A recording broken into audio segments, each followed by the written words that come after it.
Sajak Songgok Jagung karya W.S. Rendra. Songgok Jagung di kamar dan seorang pemuda yang kurang sekolahan memandang jagung itu. Sang pemuda melihat ladang, ia melihat petani dan melihat panen.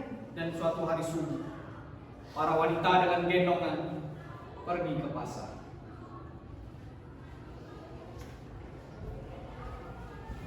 Dan ia juga melihat suatu pagi hari di dekat sumur, gadis-gadis bercanda sambil menunggu jagung menjadi maizena. Sedang di dalam dapur, tungku-tungku menyala di dalam udara murni. Tercium bau kue jagung. Songgok jagung di kamar, dan seorang pemuda ia siap menggarap jagung. Ia melihat kemungkinan otak dan tangan siap bekerja.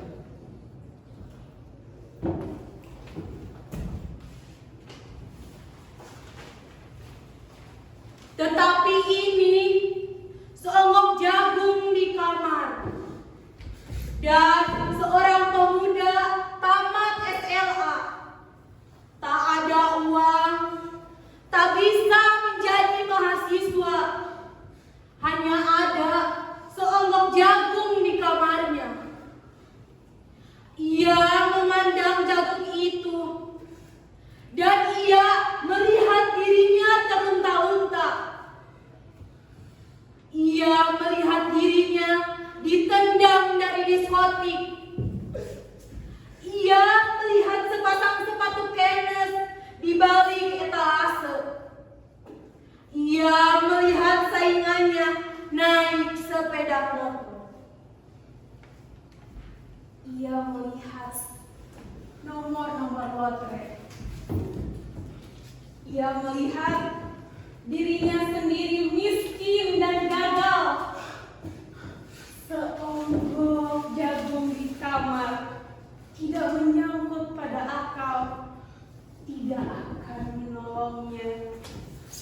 Seonggok jagung di kamar tak akan menolong seorang pemuda yang pandangan hidupnya berasal dari buku dan tidak dari kehidupan, yang tidak terlatih dalam metode dan hanya penuh hafalan kesimpulan, yang kurang latihan bebas berkarya.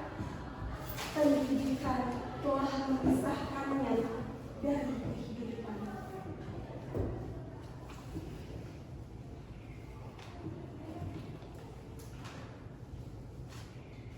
Aku bertanya, apa gunanya pendidikan?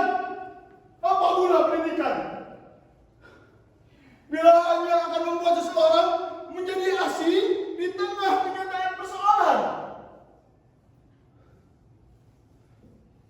Apakah gunanya pendidikan? Bila hanya mendorong seseorang menjadi layang-layang di ibu kota.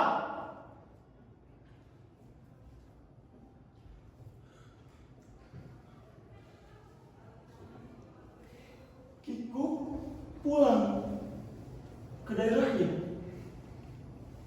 Apakah gunanya seseorang belajar filsafat, sastra, teknologi, dan ilmu kedokteran, atau apa saja,